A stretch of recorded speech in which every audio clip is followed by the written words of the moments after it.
La SNCF en héritage des familles de cheminots raconte la fin d'un monde. C'est un sentiment d'incompréhension, de lassitude, voire de dégoût. Depuis 3 mois, le SNCF bashing n'a cessé de s'intensifier. Quand je me suis rendu à la médiathèque, il y a 3 semaines, j'ai été agressé parce que j'étais cheminote, confie, encore interloquée, Séverine Gernaz, 38 ans, installée près de Strasbourg. Même les gamins s'invectivent dans la cour de l'école à ce sujet, note son frère, Gilles Dantonville, 33 ans, commercial et syndicaliste NSA à la SNCF.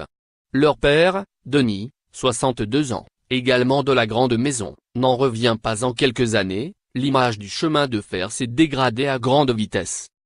À Somain, ancien fief cheminot du nord de la France, c'est le même constat, amer, pour la famille Poulain-Tosolini.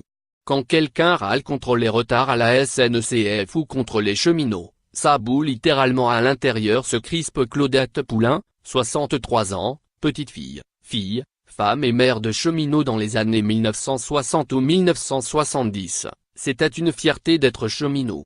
Cette profession était respectée. Aujourd'hui, nous faisons face à un vaste mépris, peste Christian, 63 ans, son mari, conducteur de fret à la retraite. L'extinction du statut pour les nouvelles recrues, qui fait partie de la réforme ferroviaire voulue par le gouvernement, provoque l'abattement. On pouvait le revoir, le statut, pourquoi y mettre fin, s'interroge, dépité, Fabien Tosolini, 39 ans, cheminot désormais détaché à la CFDT.